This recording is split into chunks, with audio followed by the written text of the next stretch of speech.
into this kind of danger, it didn't rely on whether the crew believed that they were cleared to descend or not, whether the chart had been misread, or whether air traffic control was providing radar guidance. No, if the airplane was descending towards the ground in a way that suggested danger, the GPWS would speak up and demand action regardless.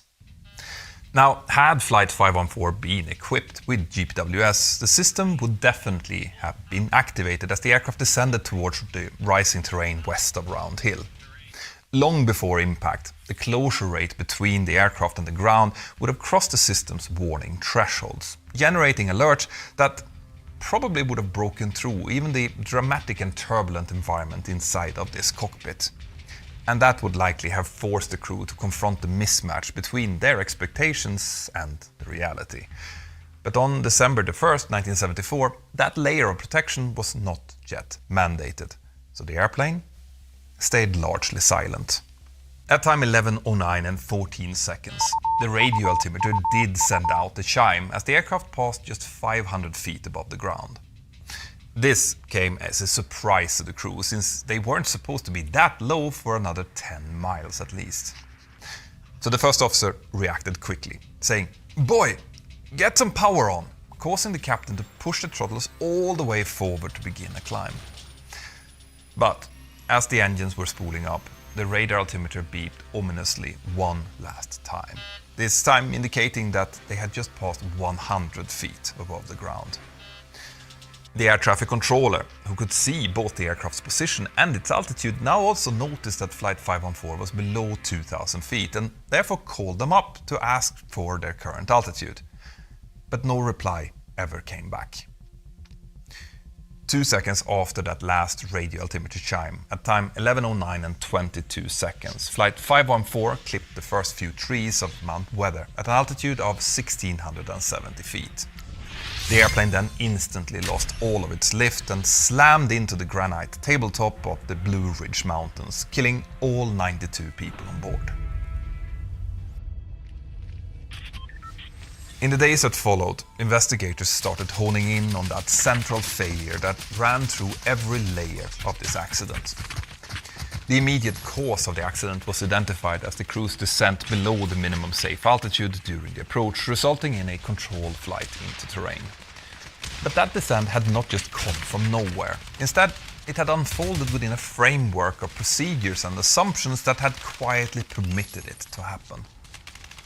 Contributing to the accident were ambiguous air traffic control practices, unclear and inconsistently understood definitions surrounding approach clearances and radar arrivals, and the absence of standardized phraseology that clearly assigned responsibility for terrain clearance.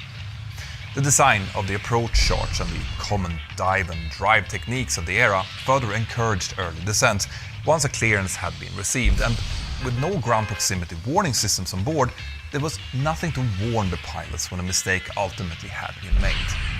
And this was where the first major changes came in. The investigators concluded that the phraseology that the pilots and the controllers used to communicate was not precise enough for the environment they were operating in, and that this ambiguity had now become a hazard. In response, the FAA moved to standardized aviation phraseology so that critical instructions would carry the same meaning to every pilot and controller every time. By the end of 1975, the FAA had developed and issued a common pilot air traffic control lexicon, formally defining the meaning of approach clearances, altitude assignments, radar services, and the responsibilities attached to each. The investigators also concluded that the accident exposed multiple gaps where the system had relied on assumptions instead of safeguards, and those gaps were now slowly closed one by one. The FAA, for example, issued new guidance assigning controllers with the responsibility to warn flight crews if the radar indicated that they were at an unsafe altitude, even if the aircraft was technically navigating on its own.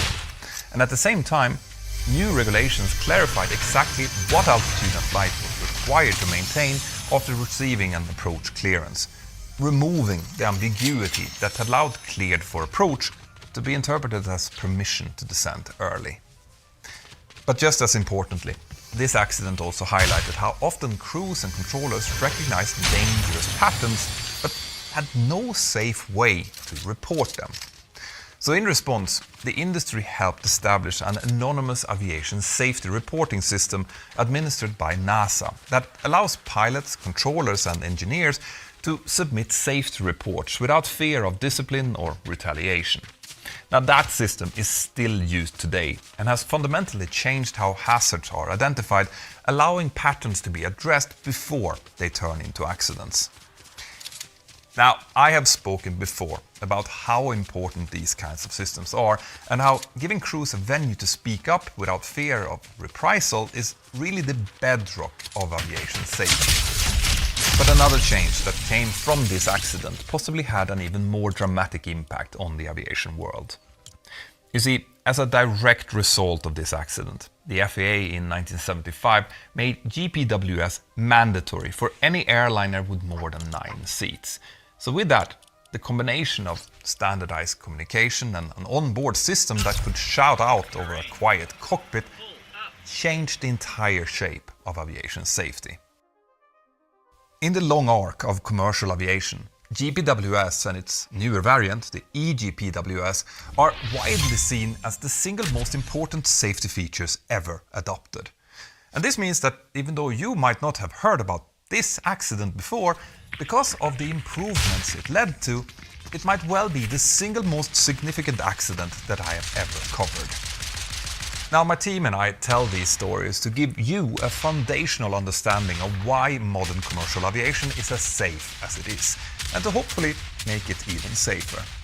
And if you want to support this work and get to see all of my videos before everyone else, well then please consider joining my Patreon crew by scanning this QR code or by going to patreon.com/join/mentorpilot. My name is Petter Hörnfeldt and you're watching Mentor Pilot. Don't forget to subscribe and have an absolutely fantastic day. Bye-bye.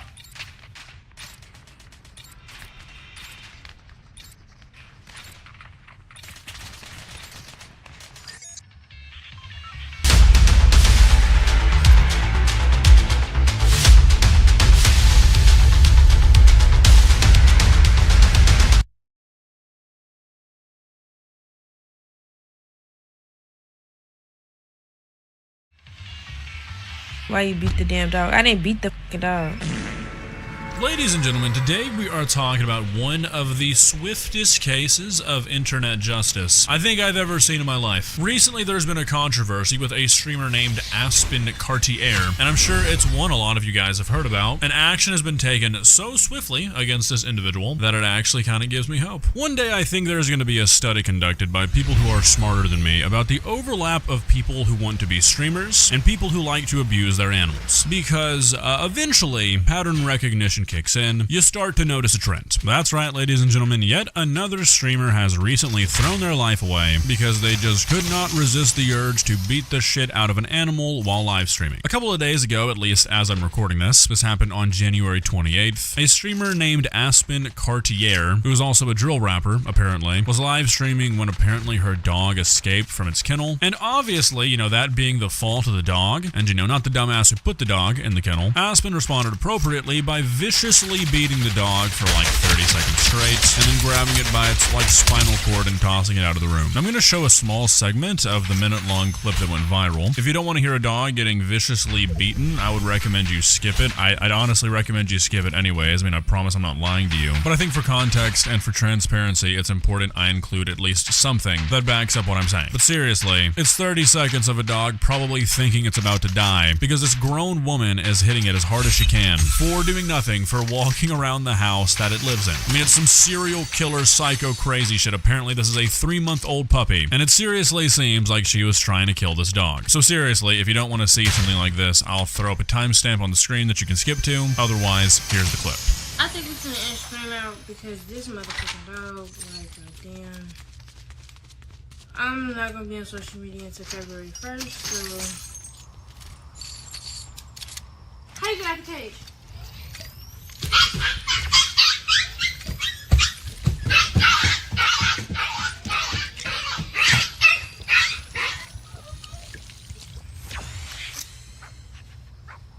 So, yeah, like I said, pretty horrific shit. I just wanted you guys to be able to hear her reasoning for why she did this, hear and see how hard she was hitting this dog, and then see how she removed the dog from the room. The portion you saw of her beating the dog was only about 6 seconds of something that goes on for about 35 seconds straight. Now, obviously, when this happened, when this started to go viral, it immediately got really, really bad for this woman. This blew up on Reddit and Twitter primarily, and a bunch of people started to react to it. The police department that ultimately ended up arresting her reported receiving numerous complaints that night. And like, obviously, when this first went down, she tried to backpedal, which I don't really understand. Like, sure, I guess for a lot of people, if you're a public figure and something goes wrong for you, for a lot of people, the knee-jerk reaction would be to try to minimize it, sweep it under the rug. But I mean, for example, she posted this onto her Instagram story, and I don't know if she just like named the dog Allegations or if she's actually just this fucking stupid. But it's not really an allegation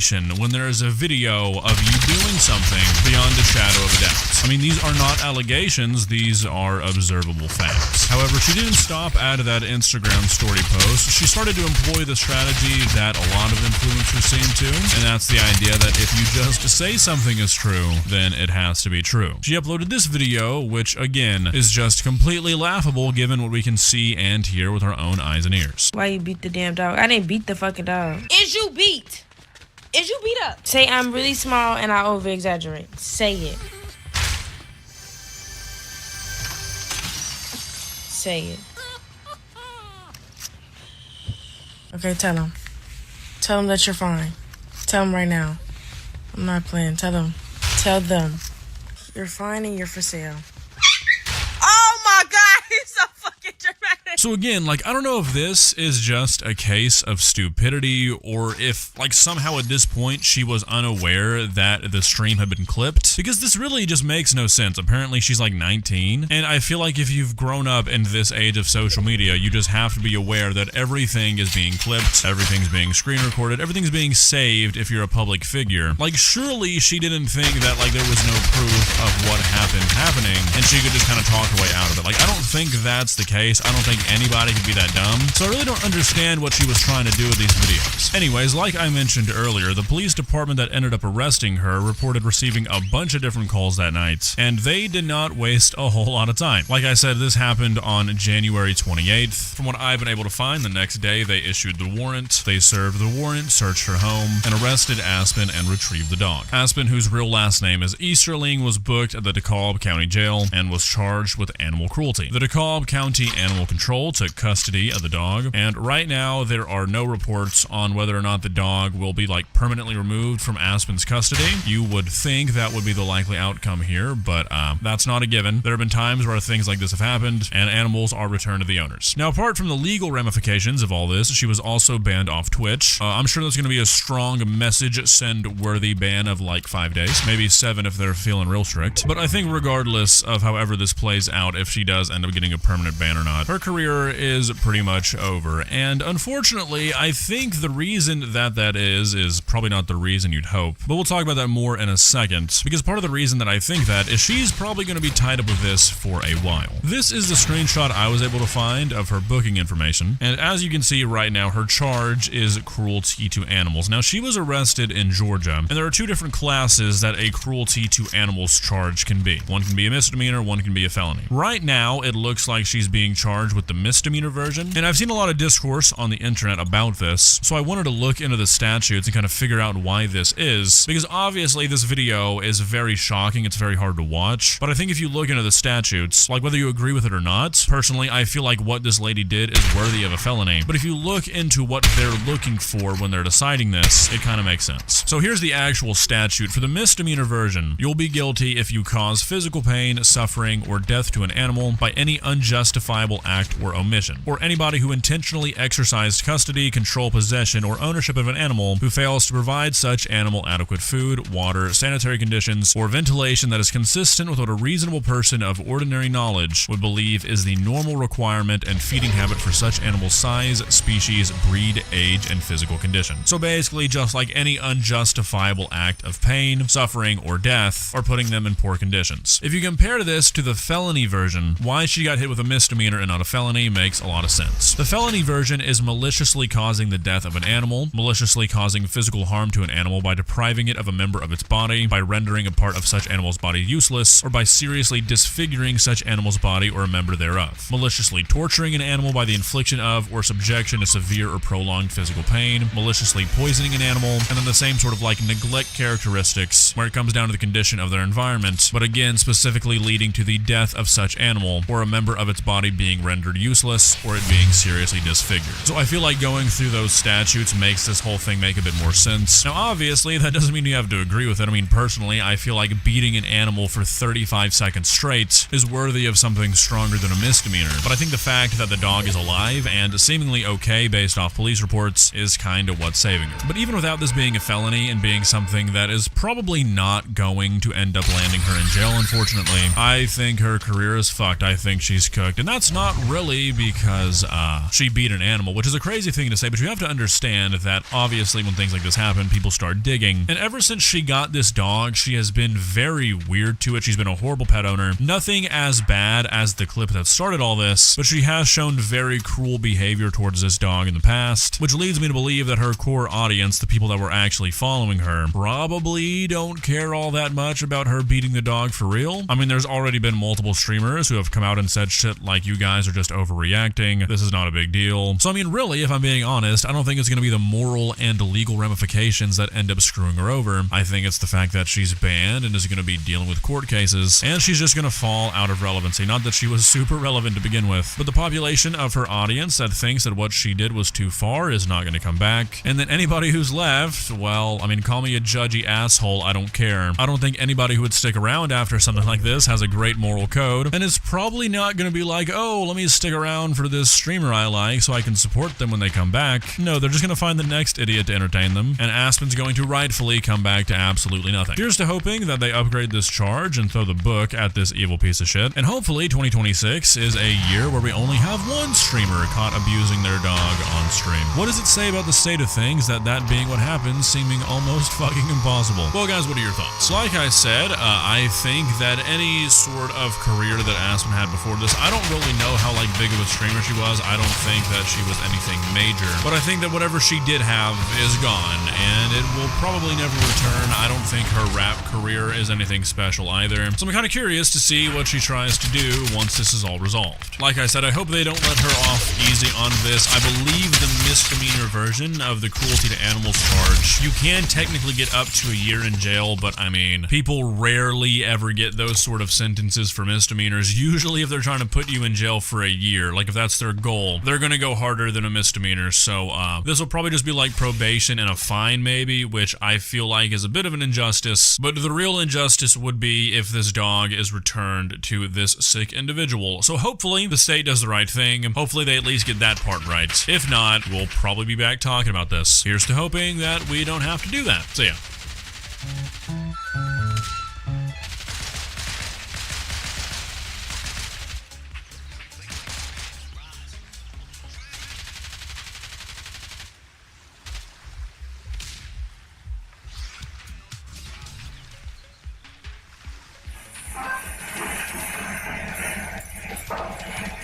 It was at approximately 11:30 a.m. on October 11th, 2024, that police responded to a home invasion in a small Michigan town. The wife had been tied up, and she had no idea where her husband was. She has duct tape around her wrist. You were here last night. PT on the truck. She said they were here last night.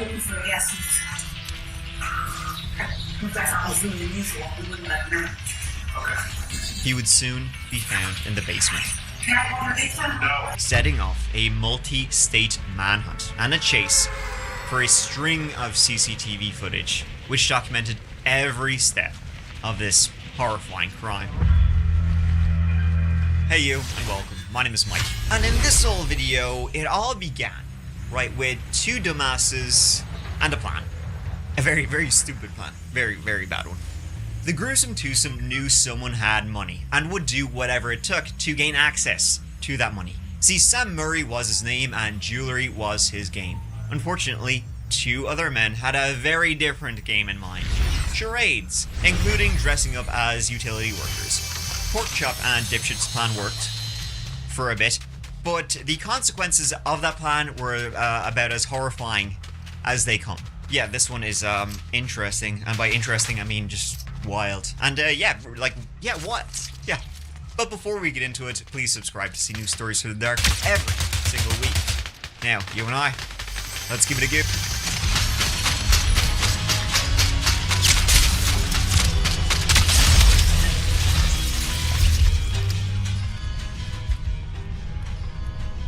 Dead north of Detroit lies this little old city of Rochester Hills, Michigan. Lots of houses there, sort of scraping the bottom of the barrel. Not much else there, if I'm being honest. So how about we just get to, what we're gonna get to. It was the night of October 10th, 2024, and at a house, 3730 Newcastle Drive, Rochester Hills, there was a knocking at the door.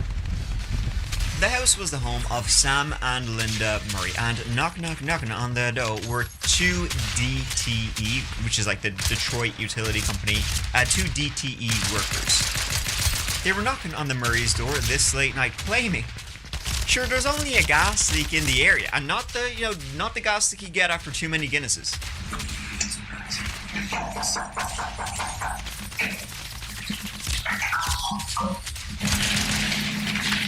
We're DTE. We're trying for gas leaks. Just from there. And the front door. Listen, I don't know. It's DTE. DTE. That's kind of a late thing. You guys even coming around. Now, Sam and Linda, though, older folks, and they were a little bit suspicious of the timing of the call. This was at like 10 p.m. You might say they were paranoid, not keen on letting anybody into their home. Even though these two men, they had IDs, the Murrays thought this was weird. It's too late, not today, thanks. They sent them on their way. But they would return the following morning because they were determined to check for a gas leak.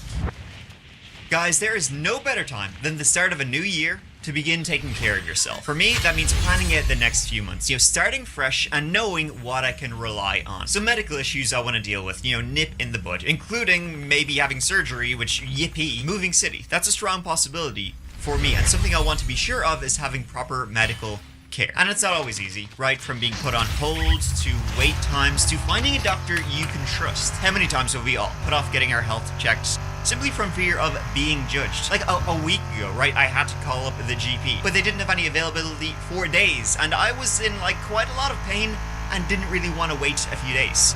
But I felt like I had no choice. You want to start off the new year with a blank slate without having to worry about wait times, who will take your insurances, and without having to book appointments with weeks in between. And what if you're traveling? You're visiting family, you're on vacation, and a medical issue arises. Your own GP could be hundreds of miles away and you need to see somebody now. Well, with ZocDoc, this video's paid partner, they can put you in touch with a doctor that's right for you, no hassle at all. ZocDoc is a free website that helps you find and book high-quality in-network doctors so you can find someone you love. We're talking about booking in-network appointments with more than 150,000 providers across all 50 states. Whether you're looking for dermatology, dentistry, primary care, eye care, or one of the other 200 plus specialities offered on ZocDoc, you can easily search by speciality or symptom to build the care team that's right for you. As somebody who travels a lot, especially to the States where, my own GP is hundreds of miles away, knowing ZocDoc is there if I need to see somebody, it's a huge weight off my mind. And with ZocDoc, you want to see a doctor in person? Great. You'd rather a video visit? That's fine too. Sometimes your regular doctor might be booked up for weeks in advance, right? Or what about if you move to a new city and you don't know any medical professionals there yet? ZocDoc will hook you up. View thousands of verified patient reviews to give you a real sense of who your doctor is. Maybe they hate small talk just as much as you do, or root for your sports team. Whatever it is, you can feel confident that you can book with a doctor you know you'll love. When you're ready, you can see their real-time availability and click to book instantly. No phone tag, no waiting around. Appointments made through ZocDoc happen fast, typically within just 24 to 72 hours of booking. You can even score same-day appointments. If you're in a situation like me and you want to see a doctor without the wait times or the phone tag, be sure to check out ZocDoc. And did I mention it's free? I feel like I should again. ZocDoc is free, so stop putting off those appointments and take care of yourself. Go to ZocDoc.com/thatchapter or click the link in the description to find and instantly book a top-rated doctor today. Big thanks to ZocDoc for partnering with me on this whole video. Now let's get back to it.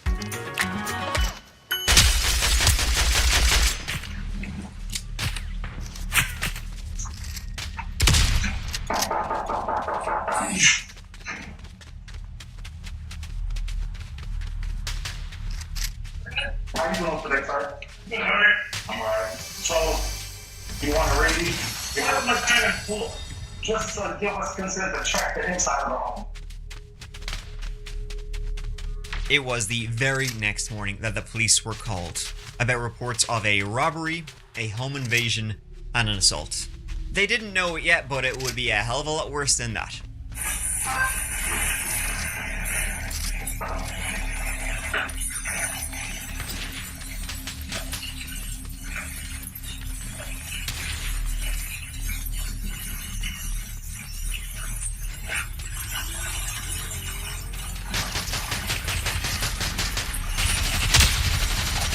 Body cam would show the police arriving and uncovering the scene. Linda, she was in a bad way, and she didn't know exactly where her husband was, or what kind of state he was in. Yeah. Hello. Yeah. Alright, make contact. Hello? Yeah. Okay. Is anybody else in the house? My husband and I don't know where he is. The people that were here were gone. What's your husband's name? Sam. Okay. Okay. That's okay. Yes, it'd be leaving or something. You were here last night. She said that they left already, but they have ring cameras. She opened the door with her wrist tied up with duct tape. Linda told the police what had just, I'm talking minutes earlier, happened. That Friday morning, she arrived back home from a doctor's appointment at about 10 a.m. Now, Sam, he was in the house. Sam, he was actually making up lunches for his employees, and he was about to head into work himself around noonish. Minutes later, though, the Murrays got another knock at the door. The utility workers, remember from last night? Sure, they're only back. How is lads? And this time they wouldn't take no for an answer. You got gas. They needed to check the furnace in the basement, and this time Sam said sure, let's go do this thing. And Sam had a gun, so he wasn't too worried. He let the two workers in, and they followed him down. As they walked behind Sam down into the basement, they closed the door behind them. That was the last time Linda saw her husband alive. About 15 minutes later, the bigger fella, Porkchop, he comes up to Linda and says, Where's your money? Where's the safe? He was demanding all her shit, any jewelry she had. Linda was terrified, right? She offered him like $300 she had in her purse. Then she asked, what did you do to my husband? And as she did, the second fella, he emerged from the basement. And he was covered in blood. He told Linda, Sam, he's sleeping. Linda screamed she was punched in the face before being bound with duct tape tied to a chair. They then went through all of their stuff before leaving, and then minutes later, Linda somehow managed to make it to a phone to dial 911.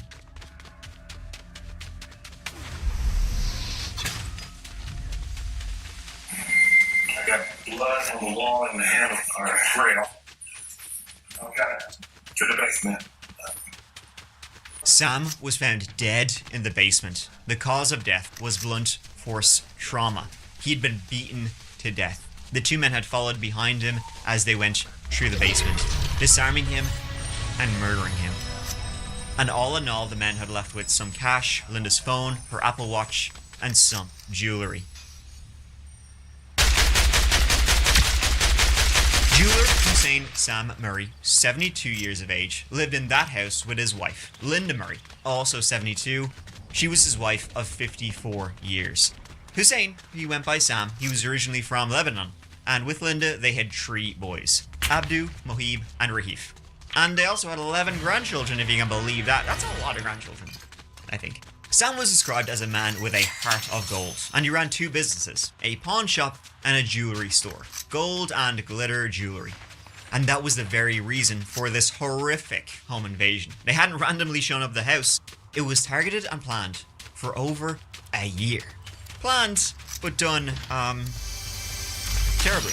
I think you'll agree. The wounds to Sam were, like, horrific. He had been viciously beaten and beaten. His hands had been duct taped and zip tied. He had duct tape wrapped around his head multiple times, as well as his legs. His face was covered in bruises and lacerations. His jaw was fractured, as was his hyoid bone, the bone in your neck. That was broken in 2 places. His throat had been crushed, likely by somebody's boot.